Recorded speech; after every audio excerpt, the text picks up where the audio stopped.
সন্তানের কোন আমলে মৃত মা বাবা গুনাহ মাফ হয়? খুব সুন্দর এবং প্রয়োজনীয় একটি প্রশ্ন মাশাআল্লাহ। সন্তানের কোন কোন আমলে মা বাবার উপকার হয়? এর উত্তর হলো যে সাধারণত বান্দার নিজের আমল তার নিজের উপকার হয়। আল্লাহ বলেছেন লাইসা লিল ইনসানি ওয়া লাইসা লিল ইনসানি ইল্লা মা সাআ।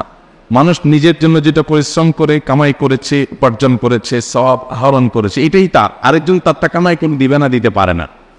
এটা হলো সাধারণ কথা। কিন্তু মা বাবার ক্ষেত্রে সন্তানের কিছু কিছু আমলের প্রভাব মা বাবার মৃত্যুর পরও তাদের উপর পড়ে। তার ভিতরে প্রধানতম আমলগুলো সন্তান নিজে যদি ভালো কাজ করে এবং পাশাপাশি বাবা মার জন্য দোয়া করে, এইটা বাবা মার জন্য অনেক বেশি উপকার হয়। নিজে ভালো কাজ করে, পাঁচ ওয়াক্ত নামাজ পড়ে, হারাম হালাল মেনটেন করে চলে, মানুষ অধিকার সচেতন থাকে, নিজে ভালো মানুষ হওয়ার পাশাপাশি মা বাবার জন্য দোয়া করে, এটা মা বাবার জন্য অনেক উপকার আসে।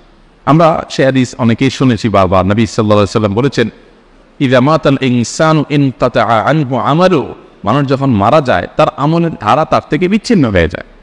ইল্লা আন সালা, তবে তিনটা আমলের ধারা মানুষের মৃত্যুর পরও বন্ধ হয় না।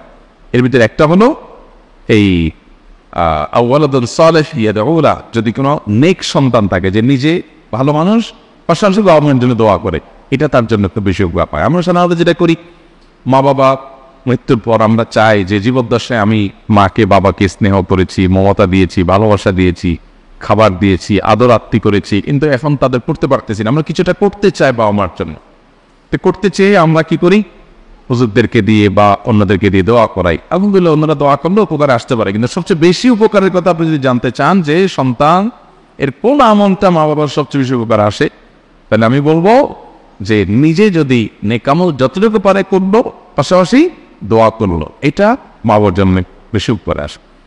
কোনো কোনো হাদিস থেকে আমরা জানতে পাই যে কোনো কোনো কবরবাসীকে আল্লাহ তাআলা জান্নাতের যে নেয়ামত তাকে ভোগ করাচ্ছিলেন, এটা তার ক্লাসটা উন্নীত হয়, আপার ক্লাসের নেয়ামত সে পেতে থাকে। তখন আল্লাহর কাছে সে বলে, আল্লাহ আমার তো মৃত্যু হয়ে গেছে, আমি দুনিয়া থেকে চলে আসছি, আমল করে নিজের মর্যাদা বৃদ্ধি করার অপশন তো আমার বন্ধ হয়ে গেছে, তাহলে এখন আমি আমার এই মর্যাদা বৃদ্ধি যে দেখতে পাচ্ছি, এটা কিসের কারণে, কোত্থেকে হলো? আমার তো কোনো আমল নতুন করে প্লাস করার সুযোগ নেই, তাহলে মর্যাদা বৃদ্ধিটা কিভাবে হলো? তখন তাকে বলা হবে আল্লাহর তরফ থেকে যে তোমার সন্তান দুনিয়াতে যে রেখে আসছো, নেক সন্তান, নামাজি কালামি হালাল হারাম মেনটেনকারী ভালো সন্তান, সেই সন্তান তোমার জন্য দোয়া করেছে, এই দোয়ার বিনিময়ে তোমার ক্লাস উন্নীত করা হয়েছে। এই জন্য মা বাবার জন্য সন্তানের যে আমলটা সবচেয়ে বেশি উপকার করে তা হলো সন্তান নিজে ভালো মানুষ হবে, পাশাপাশি মা বাবার জন্য দোয়া করবে। আর দ্বিতীয়ত মা বাবার হয়ে দান সাদাকা করা, গরিব দুঃখীকে দান সাদাকা, এই যে আল্লাহ এটার সবটা আমার মা বাবার জন্য আনবে, তার তরফ থেকে হালাল উপার্জন থেকে দান সাদাকা করবেন। এরকম আরো বিভিন্ন আমল আছে, কিন্তু সবচেয়ে বেশি যদি বলি আমরা, তাহলে এই দুইটা আসে সবকিছুর উপরে, দোয়া করা আর সাদাকা করা। আল্লাহ আমাদের মৃত মা বাবা আত্মীয় স্বজনদের জন্য আমাদের পক্ষ থেকে যে করণীয় আছে সেগুলো করার তৌফিক দান করুন।